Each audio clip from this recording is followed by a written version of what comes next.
Hello and welcome to today's video. I'm going to be giving you a bunch of romance book recommendations. I'm so excited to show you some of my favorite romance books. I also tried to dress for the occasion. My nails light pink. They match my light pink tank top under this vest thing. I have a heart on my necklace. Heart ring. Safe to say I'm in the Valentine's Day mood. I almost forgot something. Okay, now we can begin once I put these on. Ready to go. I want to start off with some of my all-time favorites because I just love these books so much and I feel like I need to talk about them. When I think of like the two books that are some of my all-time favorite romance books ever, I think of these two. The first one, Love and Other Words. This is a second chance childhood friends to lovers. It is so sweet. It's one of those books that tugs at your heartstrings and makes you feel so much, and I just felt so invested in this romance. One of the things I also look for in a romance book is that the relationship feels like it's been developed and it feels like almost real to me and believable. That's part of the reason why I really like the flashback childhood friends to lovers. I used to think I didn't really like flashbacks, but then when I read like books like this one, I was like, okay, I actually really like it. I feel like it developed the story and gave me like insight into their relationship and how they got to be as close as they are. And this is one of those books where I just felt like the relationship was so well developed and I just felt like it was real. Like I felt so connected to everything going on. It follows Elliot and Macy, who spend like summers hanging out with each other in their childhood. They talk about books a lot and reading and just like their favorite words and stuff like that. So they're best friends and then they end up being friends to lovers when they're like in high school and stuff. But then something happens. So in the present timeline, all you know is that Macy's life is completely different now and it's 10 years later and she hasn't seen him since then. But then she runs into him at a cafe and he's like in shock. He's like,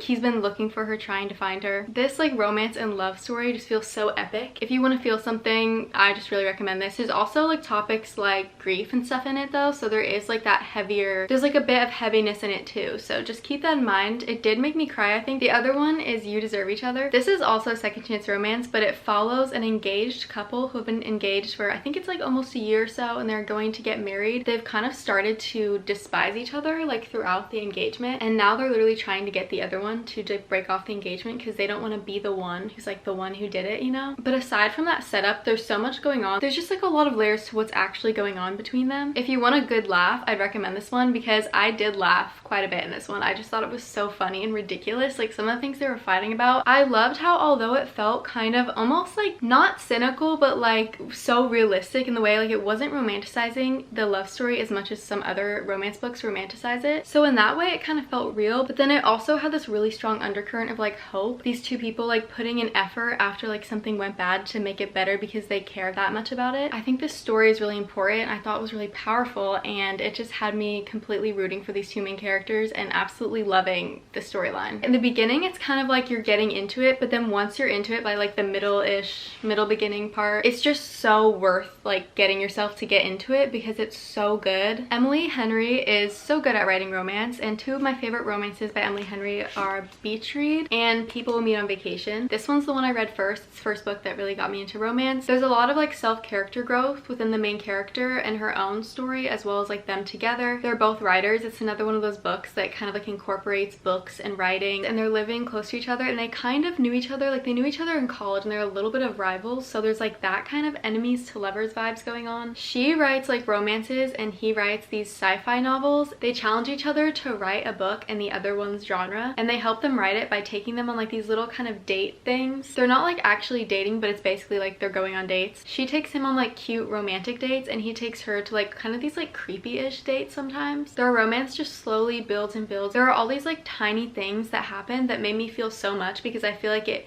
built up to everything in like such a good way that those little things were impactful and so fun to read about. I also love rivals to lovers, so I really did enjoy that part of it too. People We Meet on Vacation is my personal favorite and just so close to my heart because one, I kind of fell in love with her writing in this book because the way that she like phrased things, I had just never read anything or like writing quite like it before, and it really stuck with me and I was like, wow, that is a way to express a feeling that like everyone has probably experienced at a certain age. I just never thought to express things or verbalize things in the way that she does in her books, and it's so beautiful. This is a friends to lovers. It's also one of those stories where there are like flashbacks and stuff to different times, and the flashbacks always go back to one of their vacations that they go on because they go on like these annual vacations together. They became friends because they lived in like the same small town. She needed a ride home from college and he happened to live in the same small town as her, so like through a mutual friend she ended up riding home with him, and then they actually became friends and they started going on these vacations every summer, I think, or it might just be like every year they went on a vacation. In present time there's something something that happened and you don't know what it is, but they're like not talking anymore. I think it's been like a year or so, and she just does not feel the same not talking to him. She basically just calls him up and she's like, hey, can you go on another vacation with me? Like, this is paid for, because she's like a travel agent person, or she goes places and then she like takes pictures and stuff, and then she gets paid to do that. So she gets him to go on a vacation with her, but she's really just doing it because she wants to spend time with him. And I just thought this one was so sweet, and I loved Alex. That's the guy, and I love him so much. He also kind of reminds me of myself, which sounds a little bit conceited. It was also like the time of my life when I read this, though. I related to his character even more, and I just feel like it was so sweet and such a cute romance, and I loved it so much. It's such a feel-good, sunshiny, walking on clouds feeling type of romance. This is a little bit of a recent read, Ali Hazelwood, Check and Mate. If you like rivals to lovers, specifically like academic rivals to lovers, because I feel like that's the vibe this gives. Just like two really smart people who there's like a romance and they're like rivals, you know? This girl grew up and she's like really good at chess from a young age, and her dad was like teaching her to do it and got her into it. And there was this guy who's like a prodigy, and he was like a couple years older than her, but he was like a kid prodigy at chess. And now it's been like years later, she's older. She hasn't played chess in a while because of something that happened with her dad that they don't tell you at the very beginning. But her friend gets her to participate in a chess tournament, and she has no idea what this tournament is going to be like. But she gets there, and the person she's set to play with is the current GM. I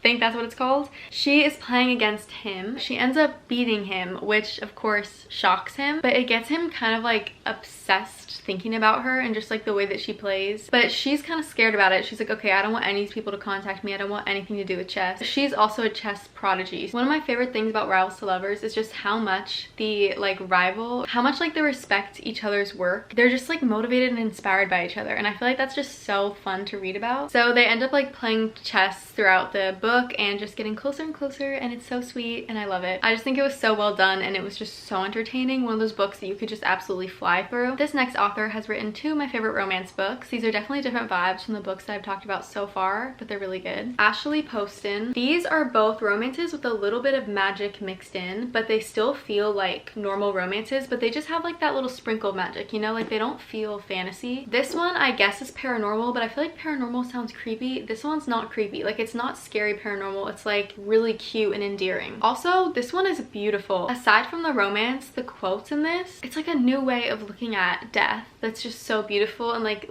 losing people but like not really ever losing them. I just feel like there were so many powerful things about this book, and I felt moved when I was reading it. I was like, wow, that was so good, and it gave me like a new perspective. The premise of the story is that the main girl in it can see ghosts, and she moved far away from her hometown because she got bullied for being able to see ghosts. She moved to New York, and now she's a ghost writer. There's a lot of puns in this book. She's a ghost writer for this really famous romance author. One day, like, she finds out she has this different editor, and she asks for an extension, and then he's like, no, you can't have an extension. So they kind of have like this, she doesn't really say anything, like she doesn't really push him at all, but she has this like beef with him in her own head. But then he shows up at her door when she like goes to visit home. He shows up at her door, but he shows up as a ghost at the door, and he just shows up to her. Throughout the book, he's like helping her write this romance story. It's so good, and it's like unexpected. I feel like the description of it can... Ooh. Someone must have gotten a touchdown or something. I feel like the description of it can maybe throw some people off, but like, it's so good. Let's just give it a chance. It was just so worth the read. The 7-Year Slip. This is about a magical apartment that connects people from 7 years apart, or like just years differences. The main two characters in this, they're like 7 years apart when they meet in the apartment. The guy in it doesn't realize that he's meeting this girl who's actually 7 years in the future, but she realizes before him. But then you start getting like flashes to her like out in the real world, seeing this guy 7 years older. This was just such a good romance. From Luke Off with Love, this is a Miranda Zapata book. It's a slow burn enemies to lovers sports romance. This book, what I loved about this book so much is that it's slow burn, yes, and it like truly is slow burn, but there's like crumbs of little moments that just feel so significant and cute. And it's like throughout the whole thing I was kicking my feet giggling at the smallest little things, and then like when it started ramping up, like it never got boring. This book made me like so excited and happy, and I just loved reading it. And it's one of the first romance books that I absolutely was like, whoa, This is one of my favorite books ever. I almost forgot to say one of like the main points in it. I think the guy in it is already an Olympic ice skater, but they're both trying to like go to the Olympics and be ice skating together. He needs a partner, so he's the one who kind of like reaches out, tries to get her to be his partner. They become like the ones that they confide in, and they become like close friends. And that's one of the things I also love so much about it, is it feels like it's built up so well of them just like trusting each other, becoming friends, getting closer and closer, but then like there being a romance underneath, and it just, oh, it was so good. Binding 13, this is one that I read really recently. These are both so good. This is another sports romance. It takes place in Ireland, and the guy Johnny plays rugby. He's really good at rugby. They go to like this fancy high school together, which Shannon, the girl in it, she transfers there because she got really badly bullied at her other school. Shannon has a really difficult home life. She's going through so much that a lot of the characters in the book like don't even know about. In the beginning it felt a little bit info dumpy. It felt like it was giving a lot of background information that I didn't really care about yet, but once I got into it, I just got really invested in the characters. And there's a found family too that I love so much. They're really like each other's rock. Like they help each other so much, and it's just so beautiful to read about. Johnny kind of takes up the role of like looking after her in this new school because she's just like not treated very well by the people around her. If you read this book though, you probably will cry. I cried so much. Like, just warning, it's very an emotional roller coaster. There's a lot of dark content in this book, a lot of stuff that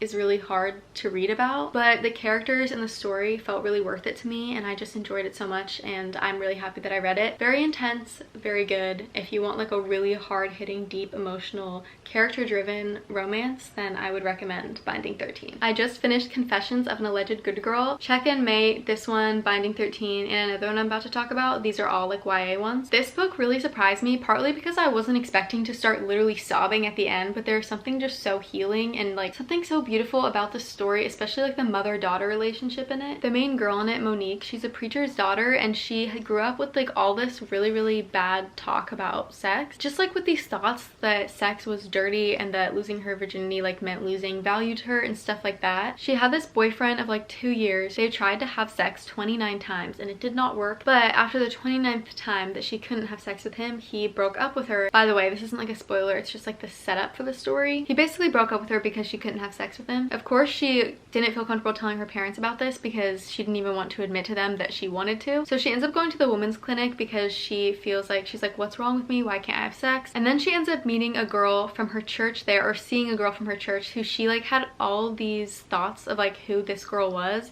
and all like these judgments about her, and she found out that she was completely wrong. And this girl ends up being one of her good friends in the book. Her name's Sasha. She's like committed to helping Monique through this issue that she's having. And then this other kid who's like really a misunderstood kid. Like, people think he's like a bad kid, but he's actually a super good kid and super nice. His name's Reggie. That's who the romance is with in this book, and it is such a cute romance. I love it. It's just really cute and a sweet storyline because Sasha and Reggie just like help Monique, and they go on like these quests together, and they're just such understanding good friends. It's definitely coming of age. Like, Monique is really figuring out who she is again. It's like she's re-finding herself and finding trust in her own decisions. Now I want to read the other one by this author, which is Excuse Me While I Ugly Cry. Definitely recommend this one. I just thought it was so beautiful and amazing, and I loved it. Last but not least, The Feeling of Falling in Love. This is about a trans boy who's going to a high school, like away from his parents. He's dating, or not really, he's more just like hooking up with one of his friends named Josh. Josh one day tells him that he loves him, which really scares Neil, the main character. So he ends up just like leaving and ghosting. So in order to try and get through like this conflict unscathed, Neil's telling Josh that he actually got serious with this other person. The person that he's saying that he's in a relationship with is his current roommate Wyatt, which Wyatt and Neil do not get along because Neil's just super mean. There's a lot of reasons for why Neil's the way that he is, but it's definitely not fair to a lot of the people around him. But Wyatt ends up, for a price, agreeing to go with him to this family wedding because Josh is going to be there because he like knows him through his family. And Neil is like really trying to sell his story, so he's like, okay Wyatt, like, can you please go with me? So the romance ends up being between Wyatt and Neil. This really pulled at my heartstrings and made me feel so much. I think I did cry at some parts of it. Wyatt and Neil are some of the most adorable people ever. I really recommend this one. I just thought it was so sweet and so cute. I was super entertained throughout this, and it's one of those stories that gets you hooked like right off the bat. That is it for my romance book recommendations. Thank you so much for watching. If you liked this video, make sure to like it. If you want to see more of my videos, make sure to subscribe to my channel, and I will see you in the next one.